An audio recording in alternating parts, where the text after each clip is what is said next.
안녕하세요. 김진삼 목사입니다. 어느덧 벌써 세 번째 시간 갖게 되네요. 초기 유대교 형성 과정 첫 번째 강의를 했었고, 두 번째는 헬레니즘과 초기 유대교에 대한 이야기를 했었고요. 이번에는 또 헬레니즘과 마카비 혁명 이야기로 이어갈 텐데, 이미 마카비 혁명에 대한 이야기를 조금 미리 말씀을 드렸었고, 또 이제 어떻게 보면 초기 유대교 형성 과정에 있어서 마카비 혁명의 역할이 얼마나 컸었는가, 이런 부분도 잠깐 언급을 했었습니다. 그렇지만 이 신구약 중간 시대 역사를 다루면서 마카비를 특히 우리 개신교 교회나에서 성경 공부를 하거나 심지어는 신학교도 마찬가지예요. 마카비 혁명을 어떻게 보면 신약 성경의 배경사에서 일부 다룰 뿐 조금 더 전문적으로 다루지 않는 경우가 많이 있습니다. 그리고 혁명이라고 하는 것에 우리는 또 관심이 있죠. 마카비 혁명의 어떤 성격보다도 혁명이라고 하는, 반란이라고 하는, 그래서 이제 이 혁명의 의미가 뭐냐, 또 반란의 의미가 뭐냐, 마치 우리 사회는 늘 반란을 일으켜야만 될 것 같은 경건주의 운동이 반란으로 비춰지는 거죠, 어떻게 보면. 그래서 경건주의 운동의 성격보다는 오히려 헬라에 대한 반란, 또 그 혁명, 이렇게 이해되는 경우가 많이 있습니다.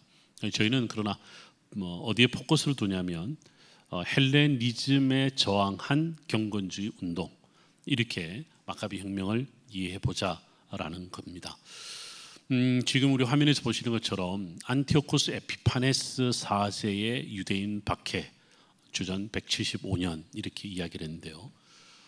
이 에피파네스가 유대인을 박해한 그 역사적 배경을 조금 한번 살펴볼 필요가 있습니다. 헬레니즘 안티오코스 에피파네스는 안티오코스 4세로 알려져 있고요. 그의 아버지가 안티오코스 3세가 되겠죠. 안티오코스 3세의 이야기를 조금 들으려고 하는데, 안티오코스 3세 때 셀루시드 혹은 셀루쿠스 왕조가 가장 번창을 합니다. 가장 번창했다라고 하는 것은 오늘날의 당연히 이란, 고대 페르시아 제국까지 다 확장을 했고요.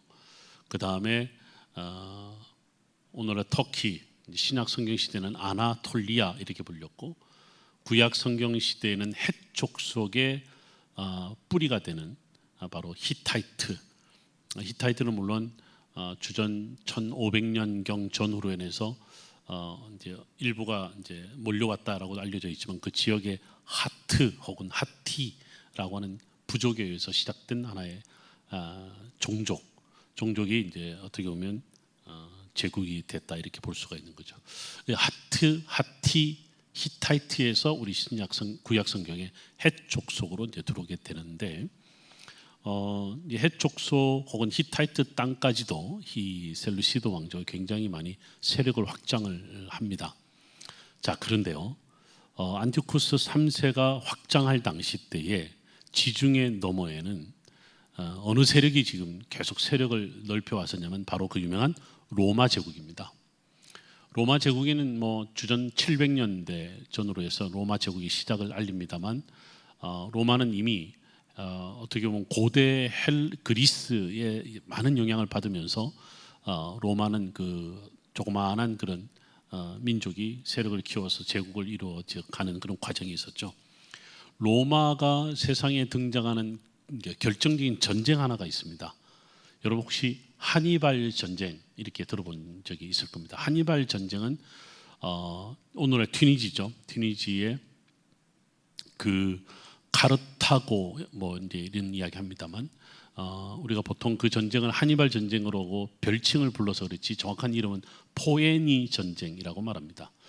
주전 한 260년, 40년 이때부터 시작을 해서 100년간의 전쟁을 1차, 2차, 3차에 걸쳐서 진행이 되는데, 여기에 이제 2차 전쟁 때부터 이제 하니발이라는 사람이 등장을 하고, 하니발이 로마까지 진격하는, 오늘날 그 스페인 이베리아 반도를 거쳐서 이제 로마까지 진격을 해서 로마만 놔두고 나머지 모든 이탈리아 반도를 다 점령을 하죠. 하니발이 결국은 밀려나게 되고, 사실은 또 하니발 또 내부에 요즘 여러 가지 표현 쓰죠. 내부 머식이라고. 내부의 갈등으로 인해서 어떻게 보면 하니발은 어떻게 보면 쫓겨납니다. 뭐 자세하게 들어가진 않겠습니다만 하니발이라고 하는 대단한 그런 하나의 장수를 잃어버린 카르타고는 결국은 로마에 이제 밀리게 되는데, 이 로마는 이 전세를 몰아서 1차, 2차, 3차 결국은 다 이기게 됩니다만, 제가 왜 하니발 이야기를 하냐면 하니발이 바로 죽는 것이 아니고 망명을 합니다. 망명을 하기를 어디로 가냐면 동방의 셀루시드 왕조의 안티오쿠 3세로 망명을 합니다. 그러면서 안티오쿠 3세가 계속 세력을 확장하고 있었다 이렇게 말씀드리잖아요.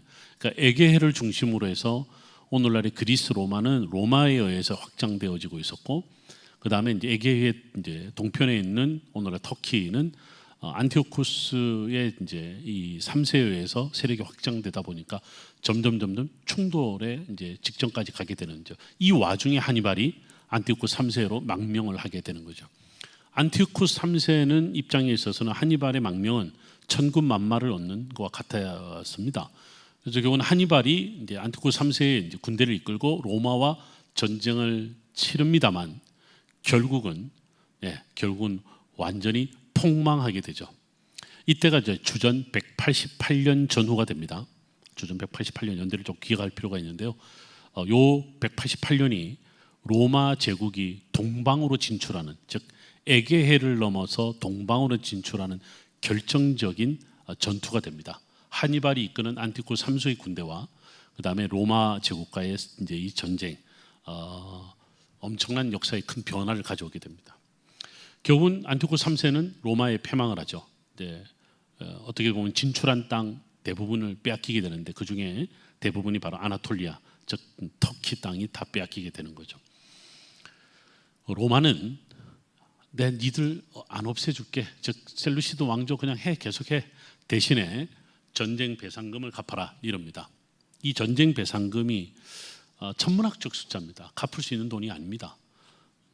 이제 결국은 너희들은 평생 너희들이 우리 밑에 사는 동안은 계속 속국으로 살고 세금 바치고 필요한 모든 물자를 늘 갖다 바치는 그런 나라가 돼, 이 말이야 똑같은 거죠. 결국은 안티오쿠스 3세는 하니발이 죽고 안티오쿠스 3세도 죽는데, 그 다음 바통을 이어받은 사람이 로마의 볼모로 잡혀와 있었던 안티오쿠스 4세가 이제 아버지 3세를 이어서 야 가서 네 아버지 이러고 남긴 배상금 네가 갚아야지 하고 이제 셀루시드 왕조를 안티오쿠스 4세에게 맡기게 되죠. 이 로마에게 전쟁에 패했던 셀루시드 왕조의 모든 전쟁에 대한 따른 책임은 온전히 안티오쿠스 4세가 지게 됩니다. 그러면서 안티오쿠스 4세는 세력을 확장할 수밖에 없습니다. 더 이상 로마의 제국으로 들어갈 수는 없고, 그래서 이집트, 이제 그 당시 이스라엘, 그리고 이제 동방으로 계속 세력을 확장해 나가게 되죠. 모든 전쟁에서 이 제국이 또 헬라 제국의 어떤 영향력 아래 있었던 또 그 힘을 이어받은 셀루시드 왕조를 당해낼 수 있는 사람이 없었던 겁니다. 그러면서 이제 다시 이제 안티오쿠스 4세가 로마를 향한 전쟁 배상금의 명목으로 모든 주변의 지역들을 점령해가고 착취하게 되죠. 이 와중에 예루살렘 성전의 금고를 털어버립니다. 누군가 이제 소문을 냈어요.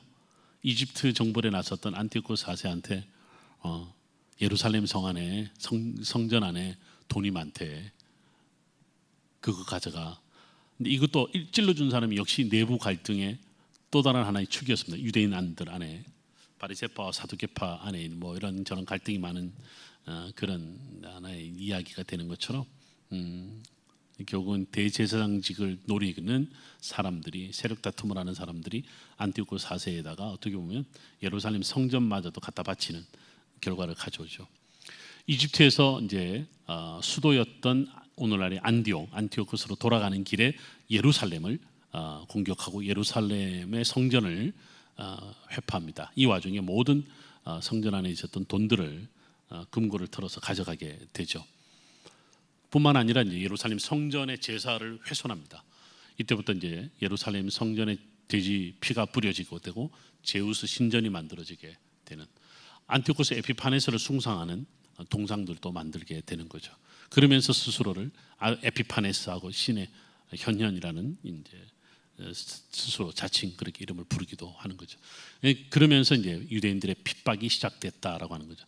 이제 주전 175년에 안티오쿠스 4세가 아버지의 전쟁 배상금을 물어야 되는 거는 결국은 반란을 진압하는 과정보다는 이 전쟁 배상금으로 인해서 주변 지역을 침략하고 착취하고 결국은 심지어 예루살렘 같은 경우는 성전을 파괴하는 결과를 가져오게 되었다 이렇게 말할 수 있습니다. 168년에 보면 주전 168년 안티오쿠스 4세 사세가 알렉산드리아 근교에서 로마와의 전투에서 패배하고 돌아오는 길에 예루살렘 성전에서 돼지를 제우스에게 제물로 바치는 의식을 행했다. 여기에 이제 마카비 가문이라고 나왔습니다만 원래 이 마카비는 마따디야후라고 그래요. 이제 우리 히브리어로는 마따디야후 그러는데 성경 이름하고 비슷해요. 마띠아라는 이제 집안의 이름입니다. 아버지가 마띠아인데 그래서 마띠아 집안이 가문이 훨씬 더 맞는 말이죠. 5 아들이 있어요. 그 중에 이제 셋째인가 넷째인가가 유다 마카비라고 하는 사람이 있었습니다. 그래서 유다 마카비는 원래는 마카비는 헬라 말로서 망치라는 뜻입니다. 망치. 이 반란을 일으키는 과정에서 헬라 군인들이 망치에 두들겨 맞아갖고 사람들이 죽어가는 거죠. 망치 하나 들고 다니면서 이제 밤에 몰래 가서 머리통 깨고 이제 오는 거지.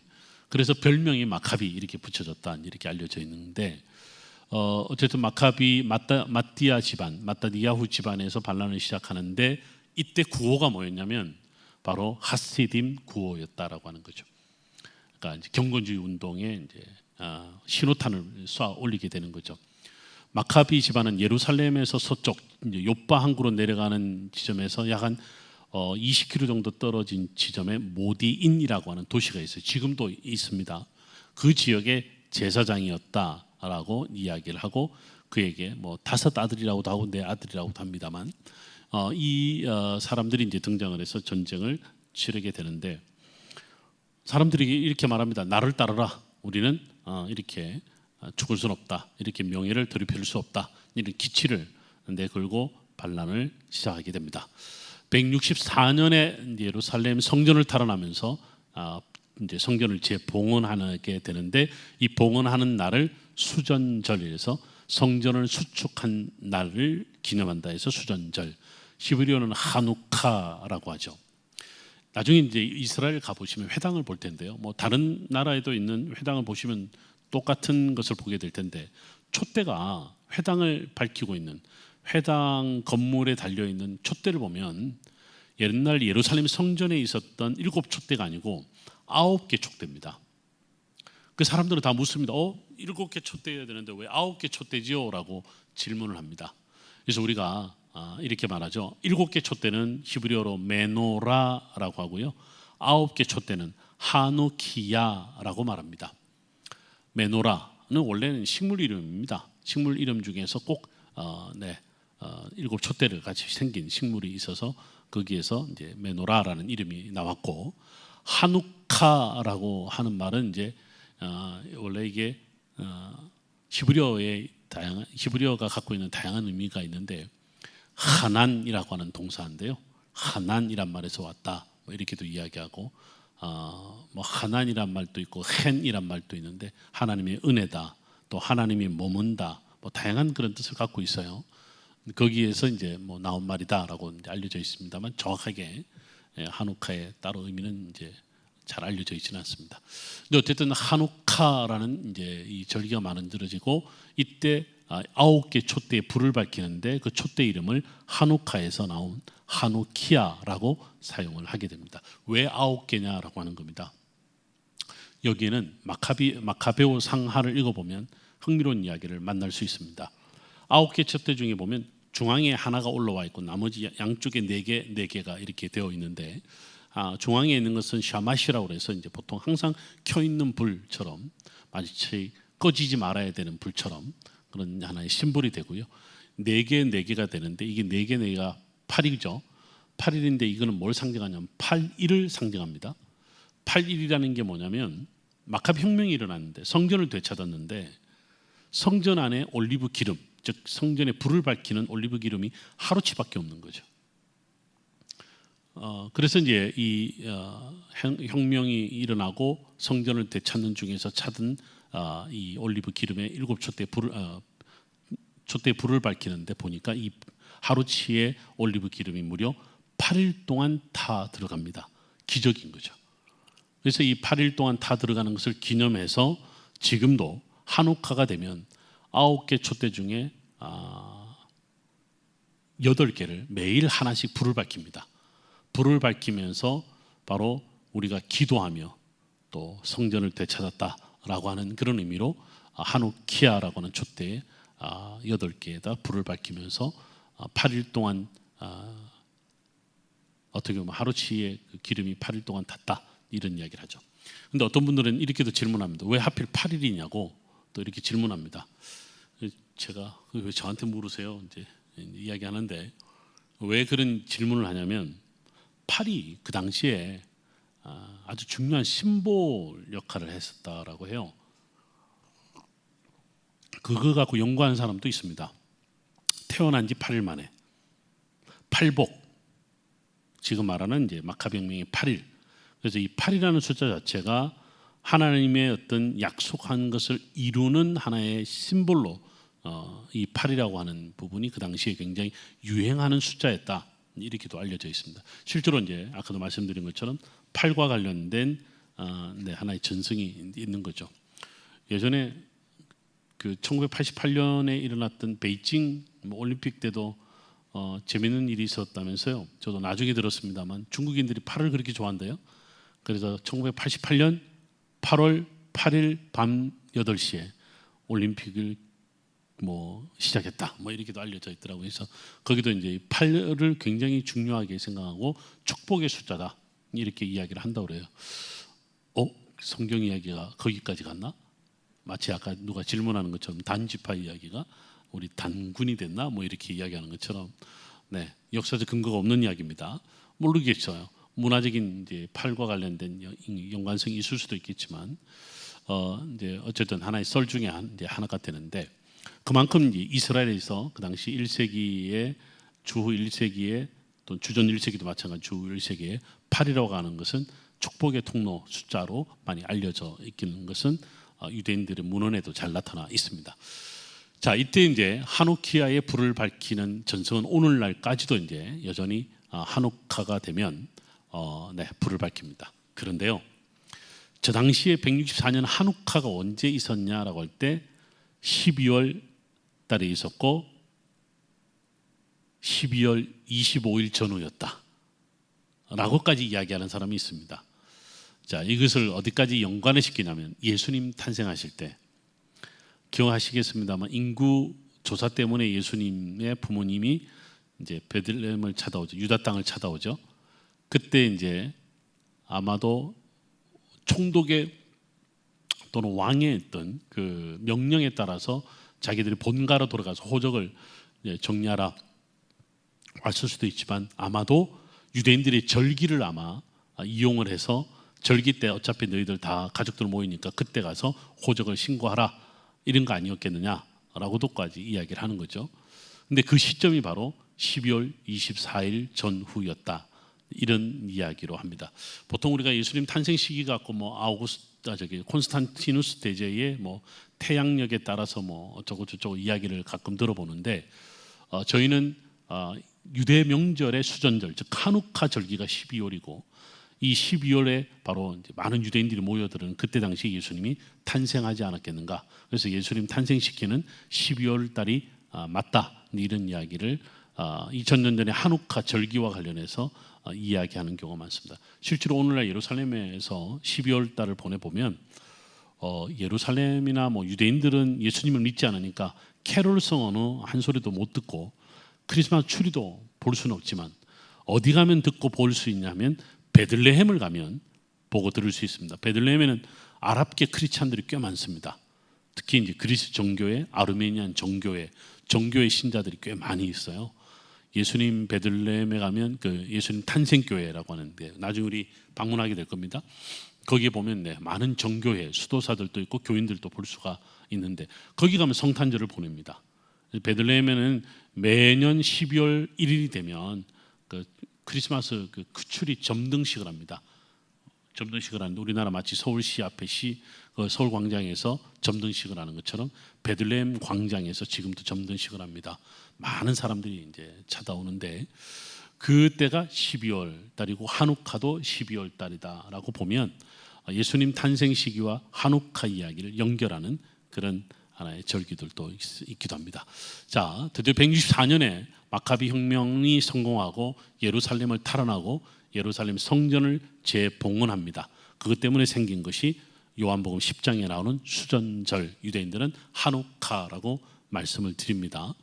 그리고 난 다음에 147년 이렇게 하스모니아 왕가의 통치, 이런 이야기를 합니다. 하스모니아라고 하는 것은 마치 유대인들이 경건운동에 의해서 시작된 왕가, 그런 별칭으로 하스모니안 혹은 하스모니아라고 말하기도 합니다.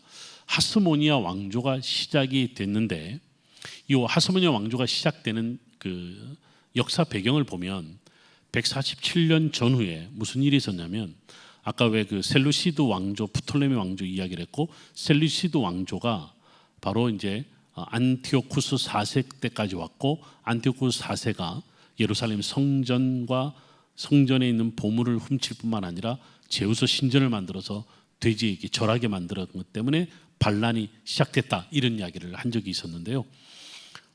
반란이 성공하면서 이 마카비 집안이 어떻게 보면 제사장 집안으로서 이스라엘을 통치하는 데에 주도적 역할을 하게 되죠.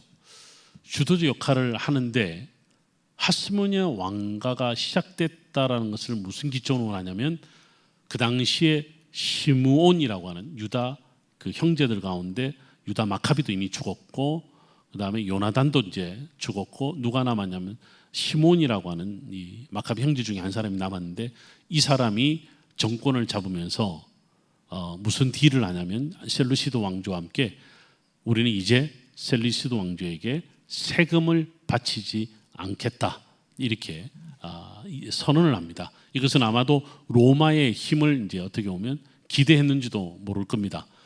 그리고 하스모니아 왕자의 눈치를 볼 수밖에 없었던 셀루시드 왕조는, 왜냐하면 셀루시드 왕조가 계속 이제 세력이 약해지고 있었거든요. 하스모니아 왕조의 눈치를 볼 수밖에 없었던 것들은, 그래, 오케이, 세금을 면제해 준다. 더 이상 이제 셀루시드 왕조의 세금을 내지 않아도 된다. 쉽게 말하면 탕감을 해준 겁니다. 그 다음에 세금을 면제해 준 거죠. 이 세금을 내지 않는 것이 하스모니아 왕조의 시작이다, 이런 이야기를 하고 있습니다. 하스모니아 왕조를 제가 강조하는 이유는 뭐냐면, 지난 시간에도 그렇고 제가 이런 이야기하죠. 헬레니즘에 대해서 저항한 유대인들, 그 저항의 어떻게 보면 가장 클라이막스는 하누카를 만들어낸 마카비 혁명이다, 이런 이야기를 했습니다. 하스모니아 왕조가 근데 셀루시드 왕조에게 세금을 내지 않으면서 명실공히 이제 어떻게 보면 유대인들 자체 독립 국가를 만들게 됐다, 이런 명분이 있게 됩니다. 세금을 내지 않는다는 것은 더 이상 속주도 아니고 그 나라에 우리가 좌지우지, 어떻게 보면 그 사람들에 의해서 나라가 좌지우지되지 않는 그런 시대가 이루어졌다, 이런 거죠. 그래서 하스모니아 왕조의 시작은 드디어 유대 독립 왕권이 만들어졌다라고 하는 굉장히 중요한 하나의 역사적 분기점이 됩니다. 여러분들, 마카비 혁명의 성공은 초기 유대교에 있어서 어떻게 보면 유대인들이 유대교인으로서 자신들의 정체성을 완벽하게 바로 세울 수 있는 자신들의 왕권을 오는 국가를 가지게 되었다라는 의미에서 이것은 굉장히 중요한 분기점이, 역사적 분기점이 된다, 이런 이야기를 제가 드릴 수 있습니다. 자, 하스모니아 왕국의 왕들이 쭉 세워지죠. 왕들이 세워집니다. 시몬부터 시작을 해서 요한 히르카노스, 아리스토블루스 1세, 2세, 알렉산드라, 별의별 사람들이 이름이 다 나오는데 뭐 여러분들이 그걸 다 몰라도 되고요. 요한 히르카누스라는 사람이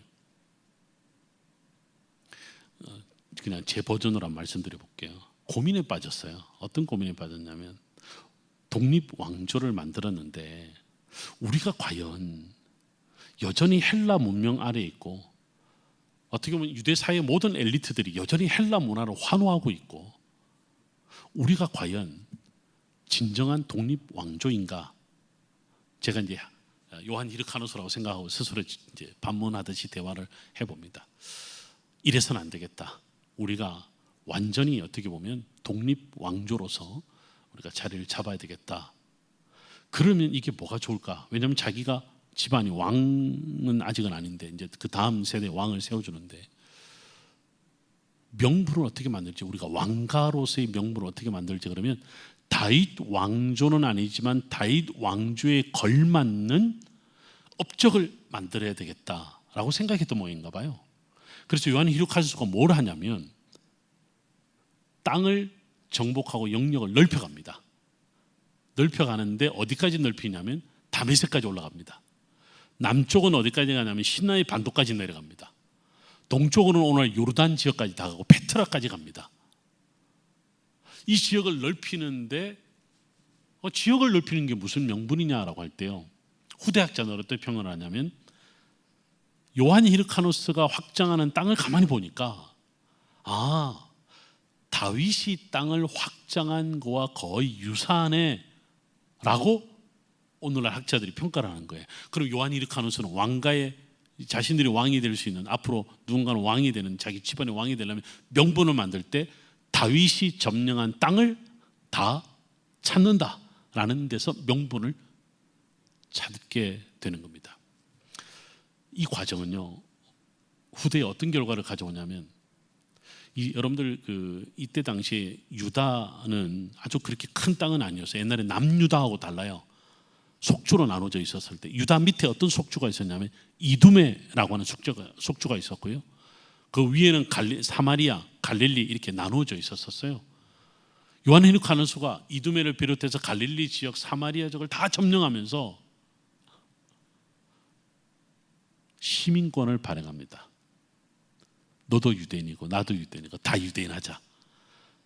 전부 다 강제로 개종을 시킵니다. 강제로 개종을 시키면서 이 지역에 있는들이 유대인이 되는 겁니다. 그래서 이때부터 물론 그 전에도 간간히 그런 이야기가 있었습니다만 어떻게 보면 왕가가 나서서 이걸 정리해 버리니까 이때 당시에 어떤 일이 발생을 하냐면 유대인이 아닌데 유대인이 되는 일이 발생을 합니다. 혈통적 유대인이 아니라 종교적 유대인이 발생하게 됩니다. 여러분 보세요. 지금 보면 저기 AD 주전 67년 하스몬 왕가의 내분이 일어났다 이러잖아요. 이 내분은 통치가 시작됐는데 내분이 벌써 일어나. 물론 이제 시간은 좀 지납니다. 그 사이에 어떤 일이 있었냐면 바로 지금 제가 말씀드린 땅을 확장하면서 다윗 시대의 땅을 점령한다는 다윗 왕조의 명분을 얻으려고 했고, 그 다음에 타민족, 타종교권인 사람들이 개종하면서 인구를 갖다가 넓혀가는 이제 이런 명분들을 가져가는데, 여기에 이제 어떤 실수를 하게 되냐라 할 때 주전 73년도쯤에 태어난 이둠의 한 사람이 있습니다. 주전 73년에 누구냐면 바로 그 유명한 헤롯이라는 사람입니다. 이둠의 출신으로 주전 73년도에 지중해 변에서 멀지 않는 어느 한 평지에 위치한 도시에서 태어납니다. 오늘날은 우리가 그곳을 따로 부르는 이름이 있긴 합니다만 그곳에서 이제 태어나는데 아버지가 누구냐면 안티파트리스라는 사람인데 아버지의 아버지가 할아버지죠. 헤롯에게는 할아버지가 요한 히르카누스 덕에 개종한 유대인이 됩니다. 이둠의 사람으로서. 그래서 자동으로 태어난 헤롯은 자동으로 유대인이 되는 권한을 누리게 됩니다. 그래서 헤롯은 개종한 유대인이 됩니다. 요한 히르카누스 덕에 유대인이 되는 게 좋은지는 안 좋은지는 떠나서 일단 그 땅에 살면서 모든 권력이 다 유대 땅에 유대인들에게 집중되어 있는 상황에 개종한 유대인이든 아니든 어쨌든 유대인이다 불리면 좋은 거죠.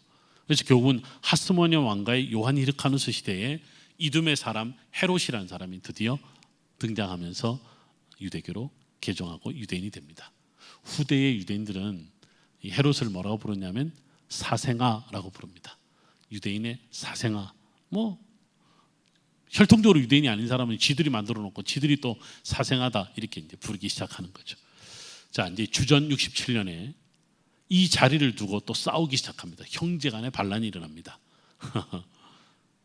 요한 히르카누스에게는 두 아들이 있었는데 아리스토블로스 1세가 있었고 히르카누스 1세가 있었습니다.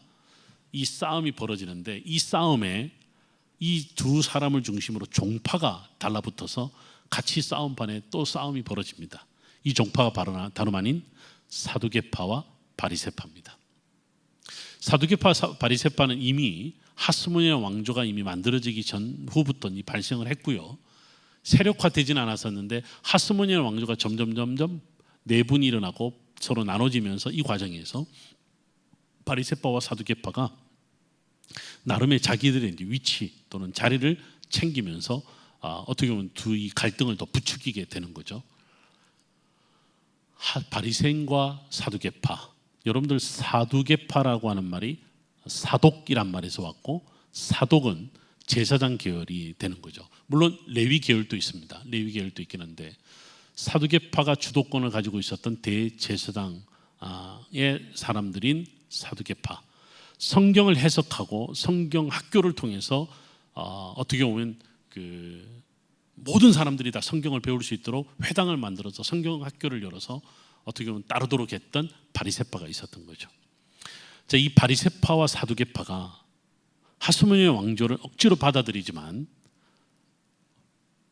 뭐에 반발을 하게 되냐면 내분이 일어나니까 같이 덩달아 내분이 일어나면서 바리새파와 사두개파 사이에 자신들의 종교적 위치를 두고 싸우게 됩니다. 자, 여기서 조금 더 들어가 볼게요. 이때 산헤드린이라는 조직이 좀 더 구체화됩니다. 산헤드린은 뭐 120명이었다는데 초기에는 70명대였어요. 70명대에 바리새파와 사두개파가 나눠서 자리를 차지하고 있었습니다만은 그러나 하스모니아 왕조의 왕이 누가 되느냐에 따라서 바리새파가 힘을 가질 때가 있었고 사두개파가 힘을 가질 때가 있었습니다. 근데 사두개파는 성전을 관리하는 제사장 집안이었다면 회당을 중심으로 해서 전국에 어떻게 보면 자신들의 입지라고 하는 땅을 가지고 있었고 소작농을 하기도 했었고 상당히 어떻게 보면 귀족계층으로서 권력을 유지하고 있었던 사람들이 바리새파들이었거든요. 그러니까 이제 이 사두개파와 바리새파는 자신들의 어떤 자리와 권력 그리고 경제적인 모든 것들을 취하기 위해서 어떻게 보면 계속 분쟁을 일으킬 수밖에 없었고 그 왕이 지지를 하느냐 하지 않느냐에서 굉장히 아주 서로 간의 갈등이 많았습니다.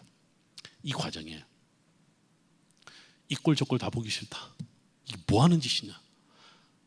요즘으로 말하면 어떻게 얻어낸 땅인데 어떻게 얻어낸 성전인데 어떻게 우리가 이룬 유대 독립국가인데 니들이 한쪽은 헬레니즘을 다시 추종하고 한쪽은 바리새파가 오느냐 사두개파가 오느냐 갖고 싸우고 한쪽은 또 대제사장직을 사고 팔고 별일이 다 발생을 합니다. 매직이 발생을 하는 거죠. 이 자세한 이야기는 뭐 여러분 책 좀 읽어보면 다 아실 텐데 결국은 이 하스모니아 왕조도 점점 기울기 시작을 합니다. 결정적으로 주전 63년에 폼페이가 들어오기 시작합니다. 여러분 폼페이는 조금 더 제가 아까 이야기로 다시 터키 이야기로 다시 돌리면 아까 여러분들 뭐 하니발 이야기도 했고 셀루쿠스 3세 이야기도 했고 4세 이야기도 했습니다만 로마는 계속해서 셀루시드 왕조를 압박해 옵니다. 그리고 계속 밀어냅니다. 왜냐하면 이미 안티오코스 3세가 전쟁에서 패하면서 전쟁 배상금을 자자손손 대대로 물리게 했거든요. 그러니까 이제 이게 헬라 사람들은 특히 셀루시드 왕조는 로마 앞에서는 그냥 아무런 힘을 발휘하지 못하는 거예요. 이 와중에 오늘날 터키 곳곳에서 반란이 일어납니다. 누구를 향한 반란이냐? 로마를 향한 반란이 일어나죠.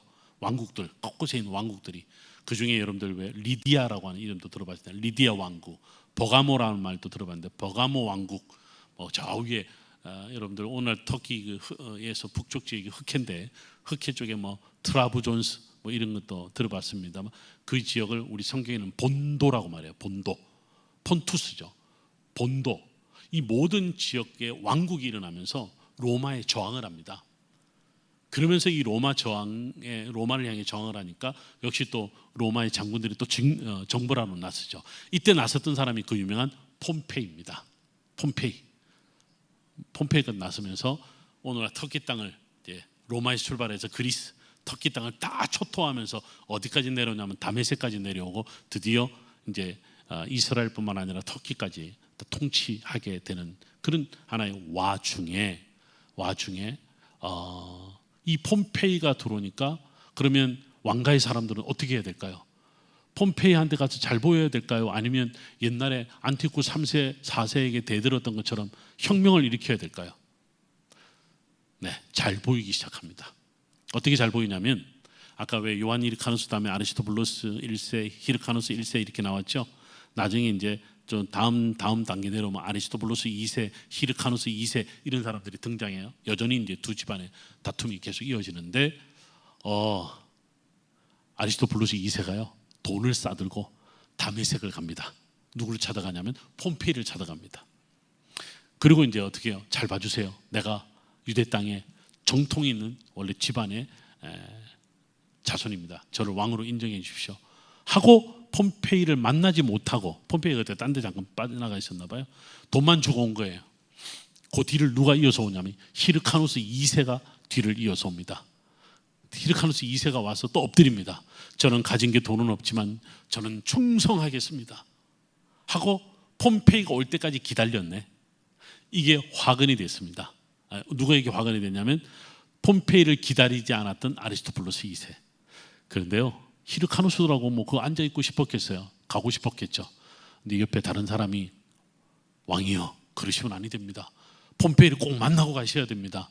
라고 부추긴 사람이 바로 그 유명한 헤롯 대왕의 아버지입니다. 어떻게 헤롯 대왕 집안이 하스모니아에 완전히 붙었었냐면 헤롯 집안이 이두메 출신인데 이두메 출신들 중에 돈이 많았던 모양인가 봐. 그래서 전쟁을 많이 치러야 되는 이 사람들에게 특히 하스모니아 왕조에 아마 군자금을 댔던 것 같아.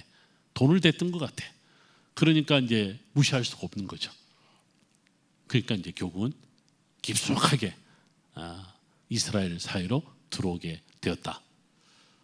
어쨌든 이 히르카누스 2세가 폼페이를 기다리고 있을 때 옆에 헤롯 대왕의 아버지 안티파트리스가 있어요. 안티파트리스가 히르카누스 2세한테 왕이여 조금만 기다립시다.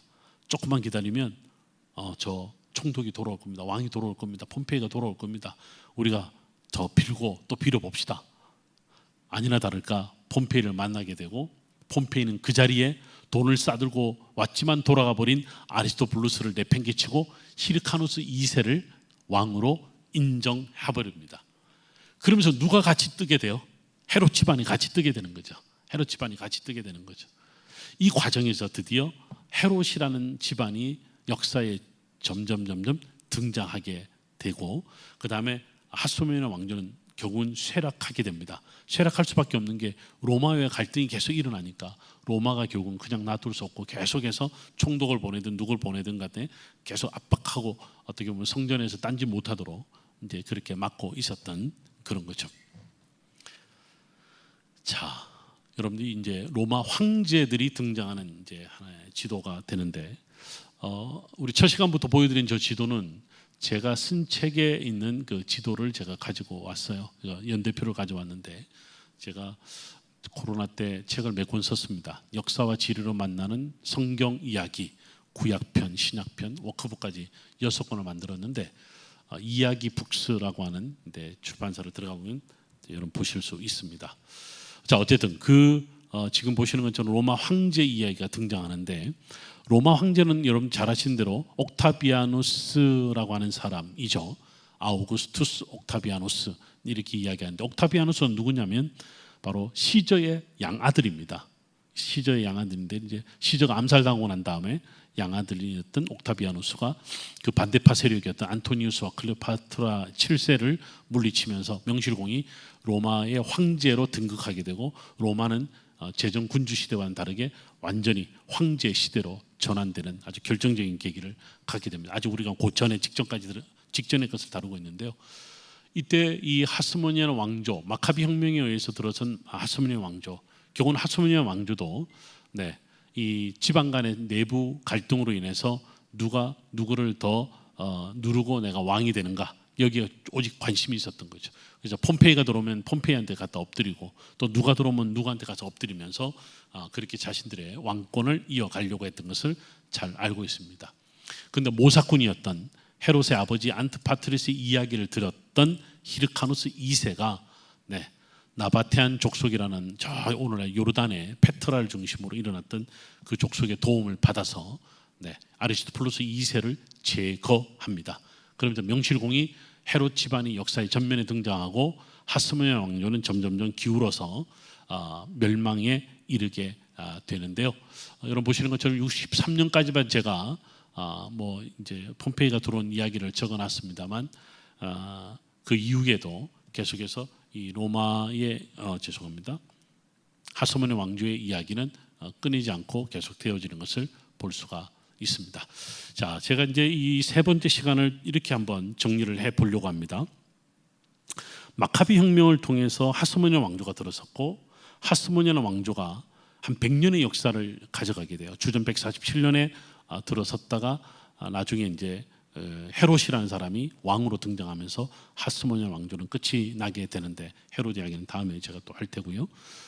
하스모니아 왕조 시대에 많은 일들이 있었습니다만 왕으로서의 정통성이 없었던, 대제사장으로서의 권한이 없었던 그들이 대제사장직도 또는 왕의 자리도 가져가면서 어떻게 보면 본인들이 일으켰던 경건주의 운동에 반하는 그런 하나의 왕조를 결국 만들게 되죠. 이런 그 정통성 없는 왕이나 또는 제사장이 등장하다 보니까 유대 사회는 혼란에 빠집니다. 하스모니아 왕조를 지지하는 그룹도 있는 반면에 대부분의 의식이 있었던, 또 성경에 어떻게 보면 따라서 살려고 했던, 메시아의 오심을 간절히 기다렸던 어느 공동체들은 이 하스모니아 왕조의 불법적 행위를 두고 그냥 넘어가지를 못했던 겁니다. 그래서 바리새인들도 나눠지게 되고 사두개파들도 갈기갈기 나눠지게 되고, 이 날개 나눠지는 과정에서 다양한 하나의 분파 운동이 일어나게 됩니다. 우리가 이걸 이제 섹테리언, 분파 이렇게 이야기를 하죠. 우리는 뭐 기본적으로 종파 운동이다 이렇게 이야기하면 여러분들이 쉽게 이해할 수 있습니다. 그래서 우리 성경에 바리새파, 사두개파, 열심당원, 뭐 헤롯 당, 나사렛 당 이런 이야기 많이 들어보잖아요. 이 모든 이제 어떻게 보면 이 종파 혹은 분파 운동들이 일어난 시점이 바로 하스모니아 왕조입니다. 그렇게 보면 헬레니즘으로부터 해방하고 진정한 경건주의 운동을 기치를 내끌고 등장한 하스모니아 왕조는, 초기 유대교의 주도 세력이었던 하스모니아 왕조는 결국은 헬레니즘과도 타협하고 로마와도 타협하고 자신들의 내부 안에 서로 갈등을 일으키면서 스스로 무너지게 되는 결과를 가져오게 되고, 그것을 참다 못한 또 다른 경건주의 운동들이 발생하게 되는데, 그 경건주의 운동들이 다양한 분파 운동으로 확장하게 되었다 이렇게 이야기를 할 수 있습니다. 그런 거죠. 우리도 독립을 얻었다. 독립을 얻었는데 내부에 독립을 지지하는 세력과 반대하는 세력 간의 싸움. 독립을 지지하더라도 그러면 나라를 어떻게 이끌 것인가를 두고 또 나눠지는 분파주의, 분파운동. 이것이 마치 오늘의 이야기는 옛날과 상관없다 이게 아니라 옛날에도 결국은 자기들끼리 싸우게 되고 자기들끼리 나눠지게 되면서 나라는, 국가는 점점 멸망해 가는 것을 볼 수 있습니다. 하스모니아 왕조, 즉 마카비 집안이 스스로 왕이 되지 않고 대제사장이 되지 않았으면 어땠을까 한번 좀 생각을 해보게 됩니다. 저는 여기에서 한 스토리를 좀 드리고 좀 점점 이제 세 번째 강의를 좀 마치려고 하는데요. 사두개파 중에서 한 분파가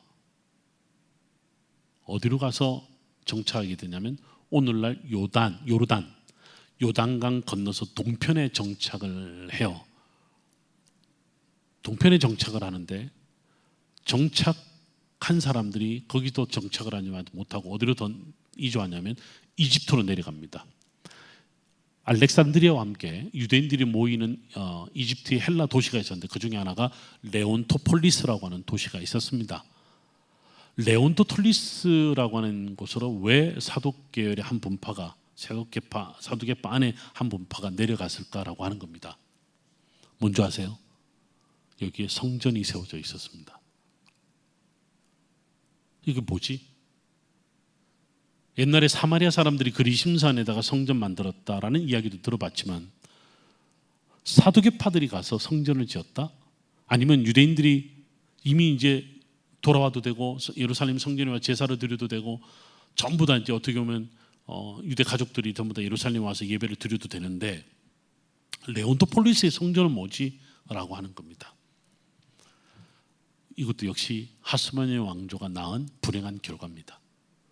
예루살렘 성전을 지키지 못하니까 우리는 예루살렘을 향해서 절하지 않겠다. 나는 더 이상 유대 땅을 바라보지 않겠다.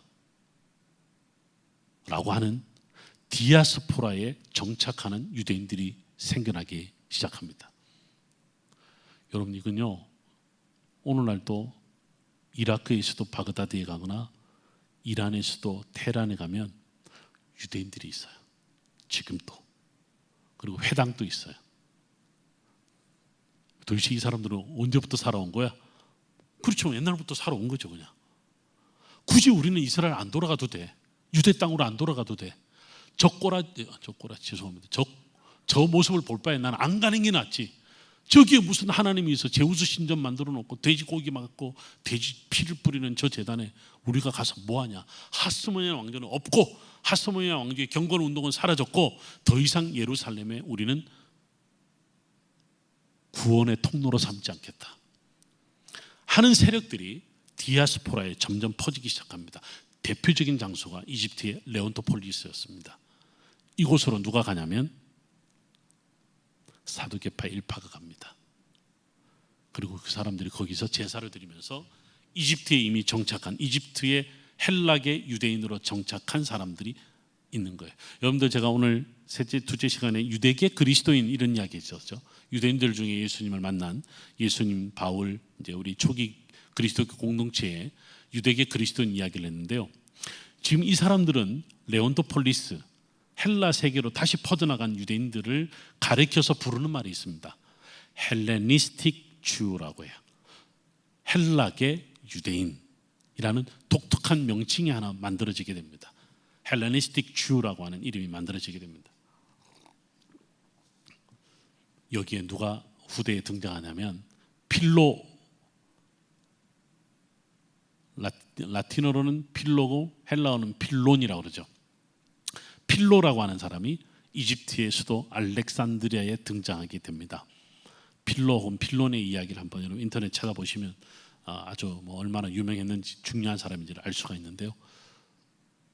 이 사람들이 드디어 등장하는데 가만히 보니까 그렇지, 옛날에 주전 287년에 부톨레미 왕조가 있을 당시 때 지금도 부톨레미 왕조지만 알렉산드리아에서 성경을 번역했었잖아. 유대 땅에서 내려와서 여기에 정착한 오늘날로 말하면 랍비 같은 현자들이 있어서 성경을 번역했잖아. 굳이 우리가 그러면 헬라어로 된 성경 읽으면 되는 거고 헬라계 유대인이라는 소리 들으면 좀 어떻고 우리가 여기서 자유롭게 신앙생활 한다면 뭐가 문제겠어? 라는 세력들이 생겨나는 거예요. 제가 뉴욕에 집회를 하러 간 적이 있었어요. 사실 저는 이렇게 역사가 길지 않은 나라에 가는 걸 별로 좋아하지는 않습니다. 집회를 가면 쉬는 시간에 투어 가시죠 그런 분들이 많죠. 초청을 했으니까. 뭐 볼 게 있다고 저를 데려갈 겁니까? 가면 스타벅스 데려갈 거고 가면 저기 빌딩 큰 거 하나 보러 갈 거고 뉴욕의 맨하탄 얼마나 대단할까. 그냥 저는 호텔에서 잘래요. 피곤해요. 안 나갔어요. 특이하대요 저보고. 남들은 오면 그냥 막 다닌다는 것이. 더더욱이 제가 성지 탐방 선수인데 전문가인데 여행을 싫어한다니까 이 말이 되겠어요? 보다 못한 초청한 분들이 목사님 그러면 네일 아트를 한번 가보실래요? 이러는 거예요.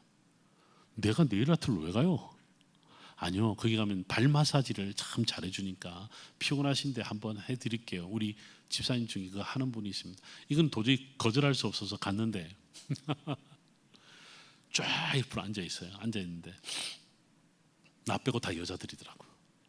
그리고 나 빼고 전부 다 미국인이더라고. 근데 미국인들인데 이 여자들이 다 유대인들이더라고요. 브루클린에 400만이 산다니까. 뉴욕에 400만이 산다니까. 그러니까 제가 이제 뭐 좀 이야기를 시작하다가 유대인이고 나는 이스라엘에서 왔는데 다들 놀라죠. 유대인 여자들이 전부 다.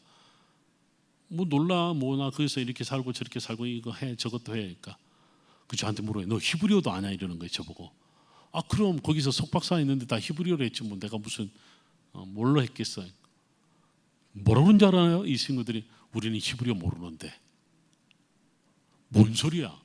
더 놀라운 것은 이스라엘도 한 번도 안 가봤대요. 또 한 번도 안 가봐. 그럼 너희들은 지금 내가 볼 때는 정통파 유대인들 까만 옷을 입고 다니는 여성인데 토라를 읽고 탈무드를 읽고 회당을 가고 음식 정결법을 지키고 지금은 다 그러고 지낼 텐데 예루살렘을 안 가보고 통거개벽도 안 가보고 히브리어도 잃어버려? So what? 그게 뭔 문제야? 내가 여기서 그냥 유대인으로서 살아가고 그냥 내가 말씀대로 잘 배우고 살아가면 되지. 굳이 왜 이스라엘? 이렇게 이야기하는 거죠. 여러분 이게 오늘날만 이야기가 한 게 아니라 지금 제가 하스모니안 시대에 하스모니안 왕조가 무너지면서 섹테리언들이 종파운동들이 일어나면서 다양하게 다시 디아스포라가 흩어져 버리는 거예요. 이건 자발적인 디아스포라입니다. 자발적인 디아스포라인 거죠.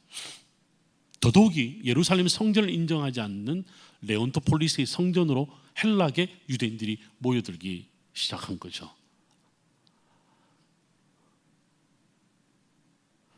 그들은 예루살렘을 쳐다보지 않습니다. 심지어는 예루살렘을 등을 칩니다. 그러면서 자신들은 유대인이다 이야기하는 거죠. 나는 이 사람들만 있었나 했더만 알고 보니까 사두개파 일부가 또 있어요. 또 예루살렘을 떠난 일부가 있어요. 그러니까 레온토폴리스로 이집트의 레온토폴리스로 가서 성전 지어놓고 거기서 사두개파가 제사장 일을 하는 사람들도 있는 반면에 일단이 모르가 또 어디로 나가냐면 지난 시간에 말씀드렸던 쿰난 즉 유대 광야의 수도원처럼 만들어 놓고 그 광야에서 살아가는 사람들이 생겨나는 거예요. 우리 내년에 이제 이스라엘 가면 쿰난이라는 데를 가볼 거예요. 쿰난 공동체가 살았던 데를 가볼 거예요. 이거는요 예수님도 여기 쿰난 공동체 출신이라는 소문도 있고요. 세례 요한은 아예 여기 출신이다라고 학자들이 주장하는 사람들도 있고요. 왠지 모르게 예수 운동과 쿰난 운동과 뭔가 비슷한 유사한 점이 있지 않을까 한 번쯤 생각해 볼 수 있는. 실제로 오늘날 신약 성경의 배경사를 공부하고 연구하는 학자들 중에는요 쿰난 운동과 예수 운동을 비교하는 분들이 꽤 많이 있어요. 쿰난에서 발견된 많은 성경이나 문서들이 있는데 신약 성경과 비교하는 분들도 있을 정도니까 이게 쿰난은 이스라엘 땅 안에 있는 거죠. 유다 땅 안에 있는 거죠. 그리고 예루살렘에서 동쪽 여리고로 내려가는 그 과정에 있는 만나는 광야, 유대 광야에 있거든요. 그러니까 예루살렘을 떠나지 않으면서도 예루살렘을 떠난 사람, 거꾸로 이야기를 볼까? 예루살렘을 떠났는데 또 완전히 떠나지 않은 사람, 레온토폴리스는 완전히 떠나버린 거예요. 완전히 포기하고 가버린 거죠. 근데 쿰난의 사람들은 떠난 것도 아니고 안 떠난 것도 아니고. 제가요 쿰난을 갔을 때 많은 학자들이 여기는 그냥 광야 공동체라서 아무도 찾아오지 않는 광야 공동체다, 수도원 것 같다 이런 이야기를 해요. 그래서 제가 무슨 이야기를 하냐면 아니 쿰난 위치를 보면서 생각나는 게 없어요? 여기서 몇 킬로 떨어지지 않는 곳에 여리고가 있고요. 남쪽으로 내려가면 엥게디가 있고 사람들이 왔다 갔다 하는 곳이에요. 쿰난은 뭔 광야 공동체가 뭐 완전히 세상과 단절된 것처럼 이해하는데 사실은 쿰난 공동체는 세상과 단절된 게 아니고요. 오히려 세상과 소통하는 광야 공동체였다. 제가 이렇게 이야기를 했어요. 이 양반들이 학교에서 배우고 그냥 논문만 읽고 광야 공동체라고만 듣고 왔는데 와서 보니까 그러고 보니까 여리고와도 가깝고 엥게디에도 멀지도 않고 예루살렘에서 사해로 내려가는 길목에 있고 그러고 보니까 쿰난 공동체가 예루살렘을 떠났지만 여전히 예루살렘과 소통하는 건가? 아니면 예루살렘을 변화시키기 위해서 개혁하기 위해서 완전히 새롭게 하기 위해서 새로운 광야 운동을 일으켰나? 이런 생각이 들 수밖에 없는 것이 바로 광야 공동체인 쿰난이었어요. 저는 개인적으로 이집트로 떠난 유대인들도 관심이 있지만 쿰난 공동체가 더 관심이 있는 거죠. 자, 어쨌든 이 세력들은 하스모니안 왕가에 의해서 왕가가 무너지면서 세속화되면서 헬레니즘을 더 받아들이면서 자신들이 앞다투어서 오히려 이방 신을 받아들이는 엉뚱한 권력 다툼이 결국은 자신들이 신앙도 팔아먹고 자신들이 처음 이 왕가를 일으킬 때 마카비 혁명의 정신조차도 잃어버린 시대가 다가와 버렸다는 거예요. 여기에서 기웃거리든 폼페이도 가서 돈 갖다 바치면서 잘 보였던, 또 히르카누스 2세가 아리스토블루스 대신에 왕이 되는데 결정적인 역할을 했던 헤롯 집안이 은근히 기웃거리다가 등장하기 시작하는 거예요. 헤롯 집안에게 붙인 별명 중에 하나가요, 카멜레온이라는 별명이 있습니다. 심지어는 어느 정도냐면 신적인 카멜레온이다 이래요. 무슨 말이냐면 보세요. 헬라에서 로마로, 아리스토블루스와 히르카누스 2세 사이에 이 사람들이 왔다 갔다 하면서 자기가 선택하는 사람들이 전부 다 리더가 되는 거죠. 이게 아무나 할 수 있는 일이 아니에요. 내가 붙잡았는데 동아줄이야. 이 동아줄도 점점 힘이 떨어지는데 또 다른 줄 잡았는데 또 동아줄이야. 세상으로 말하면 운이 좋다고 해야 되나? 헤롯 집안은 이런 집안이었습니다. 그러니까 이두메 사람으로서 전혀 유대인들과 다른데, 어느 날 오두마는 유대교 개종하면 유대인 만들어줄게. 어느 날 오두마는 야 니들 힘이 좀 필요해. 너희들이 힘으로 내가 좀 저 사람들과 상대해야 되겠어. 좀 도와줘. 하고 그냥 또 도와주면서 권력의 중심부로 점점점 이동하는 이방인 세력들, 그러나 개종한 유대인들인데 이게 다름 아닌 헤롯 집안의 이야기죠. 자, 지금 제가 하스모니 왕조가 어떻게 들어섰고 하스모니 왕조가 100년의 역사 가운데 그들이 긍정적인 부분에서 어떻게 들어선 왕조였었냐라고 하는 거죠. 다윗 이후에 최초로 유대인들이 주권을 가진 왕조를 만들었음에도 불구하고 오히려 그들이 저항했던 헬레니즘의 엘리트들이 다시 빠지고 부자들이 헬레니즘에 또 다시 빠지게 되고, 마치 신식민주에 빠져서 헤어나지 못하는 엘리트 계층처럼. 근데 예루살렘 성전은, 예루살렘에 제사를 드리는 이 사람들은 누가 제사장, 대제사장을 갖는가를 갖고 권력 다툼하더만 돈으로 주고받고 싸고, 결국은 이걸 싫다 해서 뛰쳐나가기 시작했는데 누구는 이집트로 가고 누구는 헤롯으로 가고, 아예 누구는 새롭게 떠오르는 사람에게 붙어서 권력을 유지하려고 하는 엉망진창입니다. 엉망진창. 오늘의 세상이 그렇지 않아요? 저놈들이 원수지간인데 어느 날 보니까 같이 붙어 있네. 그냥 죽지 못해 붙어서 살더만 왼수가 됐네. 그래서 내가 도대체 나는 이놈한테 이야기해야 돼? 저놈한테 이야기를 해야 돼? 우리가 도대체 어떤 시대에 어떤 사람들과 대화를 해야 될지, 나는 누구를 지지해야 될지 혼란스러운 시대에 오늘날 우리가 살아가는 것처럼 1세기 당시에 헬레니즘 속에 있었던, 점점 폼페이 이후에 로마 시대로 넘어가는 이 역사적 배경에 있었던 초기의 유대인들은 전에와는 다른 혼란에 빠지게 됐다. 전의 세상에서는, 이전의 세상에서는, 세계에서는 누구와 싸워야 되는 게 명확했었는데, 이제는 내부 안의 문제로 인해서 갈기갈기 찢어지는 내부 안의 이런 고통들, 고통스러운 분파운동은 또 다른 어려움에 직면했고 혼란스러운 상황에 발생을 했다. 그래서 사람들은 희망을 둘 곳이 없어진 거예요. 어디에 희망을 둘 것인가? 그래서 사람들은 점점점은 오실 메시아를 기다리게 되고, 우리를 해방시켜줄 정치적이든 영적이든 새로운 시대를 이끌 메시아를 기다리는 그런 시대로 점점점 들어가게 됐다. 하스모니안의 쇠퇴는 새로운 영적 운동을 또 낳게 되는 결과를 가져왔다, 이렇게 말할 수 있습니다. 네, 점심 먹고 난 다음에 강의를 하다 보니 하는 저도 졸리고 듣는 여러분들도 졸리겠지만, 그럼에도 불구하고 이 어려운 이야기를 또 한번 그 꼭지를 또 정리를 해봤습니다. 네, 헬레니즘과 마카비 혁명, 그리고 하스모니안 왕조, 어떻게 헤롯이라는 사람이 등장하게 되는지, 내부 안에 어떤 문제로 점차 유대 사회가 혼란스러운 상황에 빠졌는지를 살펴보았습니다. 다음 시간에는 이제 로마의 세상이 되고 헤롯의 이야기로 우리가 좀 더 구체적으로 한번 들어가 보도록 하겠습니다. 감사합니다.